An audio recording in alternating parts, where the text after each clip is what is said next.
कहानी की शुरुआत में हम एक सुनसान और रहस्यमयी आइलैंड को देखते हैं जहां एक घायल लड़की दर्द से कराह रही होती है। उसके कपड़े फटे हुए थे और उसके चेहरे पर डर साफ दिखाई दे रहा था। ऐसा लग रहा था जैसे वो कई दिनों से यहाँ फंसी हुई है और अब उसकी उम्मीदें भी धीरे धीरे खत्म होती जा रही हैं। लेकिन आखिर ये लड़की कौन है और वो इस वीरान आइलैंड पर कैसे पहुंची, इसका जवाब हमें कुछ समय पीछे जाकर मिलता है। दूसरी तरफ हम अपनी कहानी की मुख्य किरदार मैडिसन से मिलते हैं, जो एक मशहूर सोशल मीडिया व्लॉगर और इन्फ्लुएंसर है। वो दुनिया के अलग अलग खूबसूरत स्थानों पर जाकर वीडियो बनाती है और अपने फैंस के साथ अपनी जिंदगी शेयर करती रहती है। इस बार अपने फॉलोअर्स की डिमांड पर वो थाईलैंड घूमने आई थी। इस ट्रिप की पूरी प्लानिंग उसके बॉयफ्रेंड जॉन ने की थी और दोनों साथ में यहाँ आने वाले थे ताकि कुछ समय एक दूसरे के साथ भी बिता सकें। लेकिन आखिरी समय पर जॉन किसी जरूरी काम में फंस जाता है और उसे कुछ दिन बाद आने के लिए कहना पड़ता है। इसकी वजह से मैडिसन को अकेले ही इस ट्रिप की शुरुआत करनी पड़ती है। वो थाईलैंड की खूबसूरत गलियों, समुद्र तटों और मशहूर जगहों पर घूमती है, तस्वीरें लेती है और अपने व्लॉग रिकॉर्ड करती रहती है। बाहर से देखने पर उसकी जिंदगी किसी सपने जैसी लगती थी, लेकिन अंदर ही अंदर वो अकेलापन महसूस कर रही थी। अगली सुबह मैडिसन अपने होटल के कमरे में एक ब्रांड प्रमोशन वीडियो रिकॉर्ड कर रही होती है, लेकिन उसका मन किसी काम में नहीं लग रहा था। वो बार बार जॉन को मैसेज करती है और उससे जल्द से जल्द आने के लिए कहती है। जॉन उसे समझाता है कि वो पूरी कोशिश कर रहा है, लेकिन अभी कुछ दिन और लग सकते हैं। मैडिसन मजबूरी में उसकी बात मान लेती है। 2 दिन बाद मैडिसन एक बार में बैठी हुई होती है, तभी वहाँ एक बुजुर्ग आदमी उसके पास आता है और पैसों का लालच देकर उसे अपने साथ चलने के लिए कहता है। ये बात मैडिसन को बिल्कुल पसंद नहीं आती और वो वहाँ से जाने के लिए कहती है, लेकिन वो आदमी बार बार उसे परेशान करता रहता है। तभी वहाँ CW नाम की एक लड़की आती है और उस आदमी को सबके सामने शर्मिंदा करके वहाँ से भगा देती है। CW यहीं की रहने वाली थी और उसे इस इलाके की हर छोटी बड़ी चीज की जानकारी थी। मैडिसन उसकी मदद के लिए उसे धन्यवाद कहती है और इसी के साथ दोनों के बीच बातचीत शुरू हो जाती है। CW उसे बताती है कि इस शहर में अकेले घूमने वाली लड़कियों को हमेशा सावधान रहना चाहिए, क्योंकि यहाँ ऐसे लोग अक्सर मिल जाते हैं। बातों बातों में मैडिसन उसे जॉन के बारे में बताती है और कहती है कि कैसे उसे आखिरी समय पर अपना प्लान कैंसिल करना पड़ा। वो ये भी कहती है कि लोग सोचते हैं कि सोशल मीडिया इन्फ्लुएंसर्स की जिंदगी बहुत आसान और शानदार होती है, लेकिन सच ये है कि कैमरे के पीछे उन्हें भी काफी मेहनत और अकेलेपन का सामना करना पड़ता है। इसी दौरान मैडिसन को पता चलता है कि CW एक लोकल गाइड है और यहाँ आने वाले टूरिस्ट्स को अलग अलग जगहों पर घुमाती है, लेकिन CW उसे ग्राहक की तरह नहीं बल्कि एक दोस्त की तरह साथ घूमने का ऑफर देती है। वो कहती है कि उसे ऐसी कई खूबसूरत जगहों के बारे में पता है जहाँ शायद ही कोई टूरिस्ट पहुंचा हो। ये सुनकर मैडिसन तुरंत तैयार हो जाती है, क्योंकि उसे अपने चैनल के लिए कुछ नया और एक्सक्लूसिव कंटेंट चाहिए था। इसके बाद दोनों CW की बाइक पर पूरे शहर में घूमती हैं। मैडिसन कई शानदार वीडियो और तस्वीरें रिकॉर्ड करती है। शाम को दोनों एक क्लब में खाना खाती हैं और पूरा दिन घूमने के बाद मैडिसन अपने होटल लौट आती है। आज वो बहुत खुश थी क्योंकि उसके नए व्लॉग को काफी अच्छे व्यूज मिल रहे थे,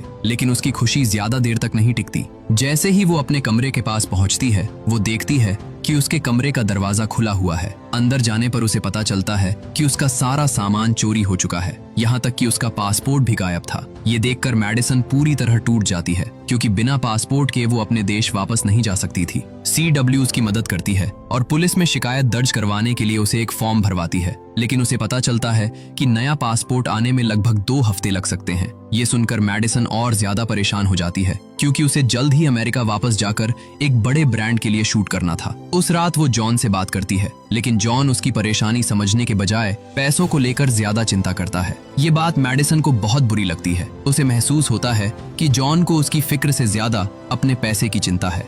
गुस्से और दुख में वह उससे रिश्ता खत्म कर देती है और फोन काट देती है। अब उसके पास थाईलैंड में रुकने के अलावा कोई दूसरा रास्ता नहीं था, इसलिए वह CW के साथ और ज्यादा समय बिताने लगती है। इस दौरान वह कई नई जगहों पर घूमती है, नए व्लॉग बनाती है और अपने फॉलोअर्स के साथ तस्वीरें शेयर करती रहती है। लेकिन एक बात उसे बार बार अजीब लगती है। जब भी वह CW से साथ में फोटो लेने के लिए कहती, CW हर बार मना कर देती थी। मैडिसन को लगता है कि शायद उसके चेहरे पर बने निशान की वजह से वह तस्वीरें नहीं खिंचवाना चाहती, इसलिए वह इस बात को ज्यादा गंभीरता से नहीं लेती। एक दिन CW उसे अपने घर ले जाती है, जो समुद्र किनारे बना हुआ एक बेहद खूबसूरत घर था। वहां CW उसे बताती है कि अगले दिन वह उसे एक ऐसे छोटे और रहस्यमयी आइलैंड पर ले जाएगी जहां बहुत कम लोग गए हैं। यह सुनते ही मैडिसन की आंखों में चमक आ जाती है। उसे लगता है कि अगर वह उस जगह का व्लॉग बना लेती है तो उसे लाखों व्यूज मिल सकते हैं। इसी उत्साह में वह बिना ज्यादा सोचे समझे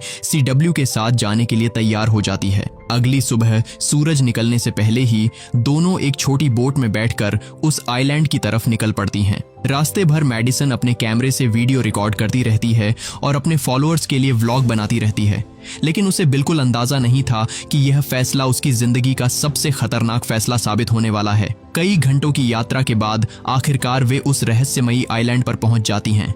वहां पहुंचकर उनकी नजर जमीन पर पड़े एक लकड़ी के टुकड़े पर जाती है जिस पर 7 लकीरें बनी हुई थीं। आमतौर पर लोग ऐसी लकीरें तभी बनाते हैं जब वे अपने बीतते दिनों की गिनती कर रहे होते हैं। इसका मतलब साफ था कि या तो कोई कभी यहाँ फंसा हुआ था या शायद अभी भी कोई यहाँ मौजूद था, लेकिन फिलहाल वहां उन्हें कोई दिखाई नहीं देता। चारों तरफ सिर्फ घना जंगल, समुद्र की आवाज और एक अजीब सी खामोशी थी। रात होने पर दोनों आग जलाकर उसके सामने बैठती हैं और अपनी जिंदगी के बारे में बातें करने लगती हैं। लेकिन मैडिसन को बिल्कुल नहीं पता था कि अगली सुबह उसकी पूरी दुनिया बदलने वाली है। अगली सुबह जब मैडिसन की आंख खुलती है तो वह हैरान रह जाती है क्योंकि CW वहां से जा चुकी थी। आसपास ना उसकी बोट थी और ना ही उसका कोई सामान। दूसरी तरफ CW आराम से अपने घर पहुंचती है, लेकिन उसका मकसद सिर्फ मैडिसन को यहाँ छोड़ना नहीं था। उसका असली प्लान इससे कहीं ज्यादा खतरनाक था। वह धीरे धीरे मैडिसन के सोशल मीडिया अकाउंट्स में घुस जाती है और उसकी प्रोफाइल, तस्वीरें और पहचान पर कब्जा करना शुरू कर देती है। CW अब मैडिसन की तस्वीरों की जगह अपनी तस्वीरें लगाने लगती है। वह मैडिसन के कपड़े पहनती है, उसके स्टाइल को अपनाती है और उसी की तरह वीडियो रिकॉर्ड करना शुरू कर देती है। धीरे धीरे वह सोशल मीडिया पर मैडिसन बनकर जीने लगती है, जबकि असली मैडिसन उस सुनसान आइलैंड पर जिंदगी और मौत के बीच संघर्ष कर रही थी। इधर कई दिनों तक मैडिसन का कोई फोन या मैसेज न आने की वजह से जॉन भी परेशान होने लगता है। हालांकि दोनों के बीच लड़ाई हुई थी, लेकिन ऐसा पहले कभी नहीं हुआ था कि मैडिसन इतने दिनों तक उससे कोई संपर्क न करे। उसे क्या पता था कि अब मैडिसन का फोन CW के पास था और वही उसके सारे मैसेज पढ़ रही थी। इसी दौरान हमें पता चलता है कि यह सब CW पहली बार नहीं कर रही थी। इससे पहले भी वह कई लड़कियों के साथ ऐसा कर चुकी थी। वह अकेली घूमने आने वाली लड़कियों को अपना निशाना बनाती, उनकी जिंदगी छीन लेती और फिर उनकी पहचान का इस्तेमाल करती थी। अब वह अपने अगले शिकार की तलाश में थी। जल्द ही उसकी मुलाकात एक युवा वकील लड़की से होती है जो अकेले थाईलैंड घूमने आई थी। बातचीत के दौरान CW को पता चल जाता है कि वह किस होटल में रुकी हुई है और उसकी पूरी दिनचर्या क्या है। इसके बाद वह उसी होटल में अपना कमरा बुक करवाती है और धीरे धीरे उसकी जिंदगी में घुसने लगती है। एक दिन मौका देखकर CW उसकी चाबियां चुरा लेती है और ठीक वही सब करती है जो उसने मैडिसन के साथ किया था। कुछ ही समय में वह लड़की भी बिना पासपोर्ट और जरूरी सामान के एक अजनबी देश में फंस जाती है। अब वह भी पूरी तरह CW पर निर्भर हो चुकी थी। कुछ दिनों बाद CW उसे एक बड़े और खूबसूरत घर में लेकर जाती है और कहती है कि यह उसका घर है, लेकिन सच तो यह था कि वह घर असल में मैडिसन का था। यही पहली बार उस लड़की की मुलाकात जॉन से होती है जो मैडिसन को ढूंढते हुए वहां तक पहुंचा था। जॉन को देखकर CW झूठ बोलती है कि मैडिसन ने उससे रिश्ता खत्म कर दिया है और वह अब उसकी जिंदगी से हमेशा के लिए जा चुकी है। लेकिन जॉन को इस बात पर विश्वास नहीं होता। वह जानता था कि मैडिसन उससे नाराज जरूर हो सकती है, लेकिन बिना कुछ कहे हमेशा के लिए गायब नहीं हो सकती। अगले दिन जॉन मैडिसन के नंबर पर कॉल करता है, लेकिन फोन उठाती है CW। वह AI की मदद से मैडिसन जैसी आवाज बनाकर जॉन से बात करती है और उसे यकीन दिलाने की कोशिश करती है कि अब उनके बीच सब खत्म हो चुका है। जॉन बाहर से भले ही शांत दिखता है, लेकिन उसके मन में अब भी कई सवाल थे। इधर वकील लड़की को भी धीरे धीरे एहसास होने लगता है कि CW के बारे में कुछ न कुछ जरूर गलत है, क्योंकि उसके साथ भी वही सब हो रहा था जो कभी मैडिसन के साथ हुआ था। एक वकील होने की वजह से वह ऐसे मामलों को अच्छी तरह समझती थी और उसने फैसला किया कि वह सच्चाई का पता लगाकर रहेगी। एक दिन वह मैडिसन की ID से CW को एक मैसेज भेजती है। जैसे ही उस मैसेज का नोटिफिकेशन CW के फोन पर आता है, उसकी सारी सच्चाई उस लड़की के सामने आ जाती है। अब उसे यकीन हो चुका था कि मैडिसन के साथ कुछ बहुत बुरा हुआ है और उसके पीछे CW का ही हाथ है। यह समझते ही वह तुरंत वहां से निकलने और पुलिस के पास जाने का फैसला करती है, लेकिन CW इतनी आसानी से उसे जाने नहीं देना चाहती थी। कुछ ही देर बाद वह वहां पहुंच जाती है और दोनों के बीच तनावपूर्ण बातचीत शुरू हो जाती है। वकील लड़की उसे चेतावनी देती है कि अगर उसने कुछ गलत किया है तो वह बच नहीं पाएगी, लेकिन CW के लिए अब अपने राज को बचाना सबसे जरूरी था। और यहीं से कहानी एक बार फिर खतरनाक मोड़ लेने वाली थी, क्योंकि अब CW अपनी सच्चाई छुपाने के लिए किसी भी हद तक जाने को तैयार थी। लेकिन CW के चेहरे पर जरा भी डर नहीं था। अगले ही पल वह उस पर हमला कर देती है और कुछ ही देर में वह लड़की भी उसकी पिछली शिकारों की तरह हमेशा के लिए खामोश हो जाती है। इसी बीच वहां जॉन पहुंच जाता है, लेकिन उसके आने से पहले ही CW सारे सबूत मिटा चुकी थी। जॉन को कुछ भी समझ नहीं आता और वह खाली हाथ वापस लौट जाता है। लेकिन CW अभी भी पूरी तरह सुरक्षित नहीं थी, क्योंकि जॉन अब भी मैडिसन को ढूंढ रहा था। इसी बीच जॉन सोशल मीडिया पर अपनी और मैडिसन की पुरानी तस्वीरें देखने लगता है। तभी उसकी नजर हाल ही में अपलोड हुई कुछ तस्वीरों पर जाती है। तस्वीरें तो मैडिसन के अकाउंट से पोस्ट हुई थीं, लेकिन उनकी क्वालिटी और स्टाइल पहले जैसी बिल्कुल नहीं थी। इतना ही नहीं, उन तस्वीरों में कुछ ऐसा था जो जॉन को अजीब लग रहा था। उधर CW जॉन को यकीन दिलाने की कोशिश करती है कि मैडिसन अब अपनी जिंदगी में आगे बढ़ चुकी है और वह नहीं चाहती कि जॉन उसे दोबारा परेशान करे।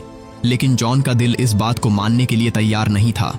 उसे महसूस हो रहा था कि कहीं ना कहीं कुछ बहुत गलत हो रहा है। एक दिन जॉन एक तस्वीर को ध्यान से देखता है और उसमें लगे फिल्टर को हटाने की कोशिश करता है। जैसे ही तस्वीर साफ होती है, वह हैरान रह जाता है, क्योंकि तस्वीर में मैडिसन नहीं बल्कि CW दिखाई दे रही थी। अब जॉन को समझ आ चुका था कि उसके साथ बहुत बड़ा खेल खेला गया है। बिना समय गंवाए जॉन सीधे CW के घर पहुंचता है। वह मौका देखकर पीछे से उस पर हमला करता है और उसे बेहोश कर देता है। होश में आने के बाद CW खुद को एक कुर्सी से बंधा हुआ पाती है। जॉन उससे सिर्फ एक सवाल पूछता है, मैडिसन कहाँ है? लेकिन CW कोई जवाब नहीं देती।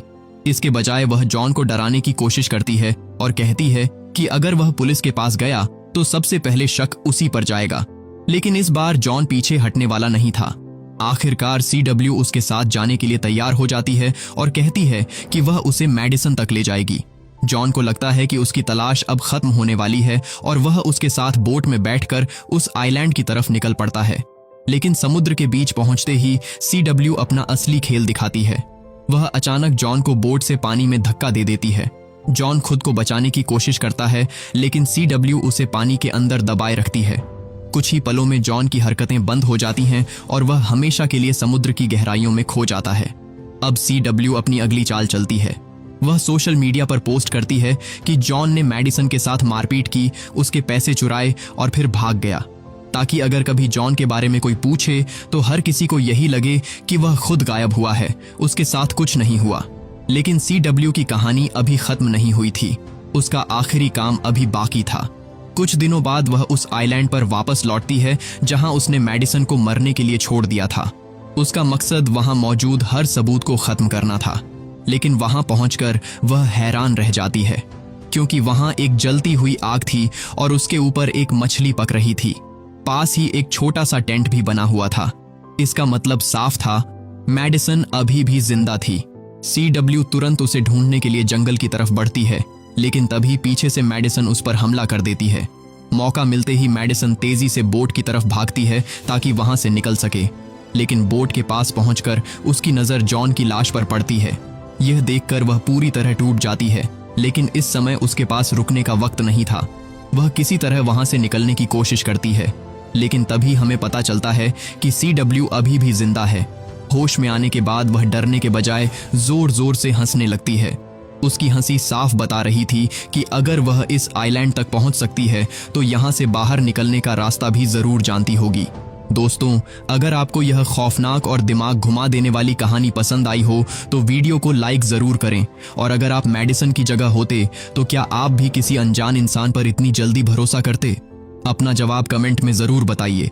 ऐसी ही और भी जबरदस्त मूवी एक्सप्लेनेशंस देखने के लिए चैनल को सब्सक्राइब करना और बेल आइकन दबाना बिल्कुल मत भूलिएगा, क्योंकि यहाँ हम लेकर आते हैं ऐसी कहानियां जो खत्म होने के बाद भी दिमाग से निकलती नहीं हैं।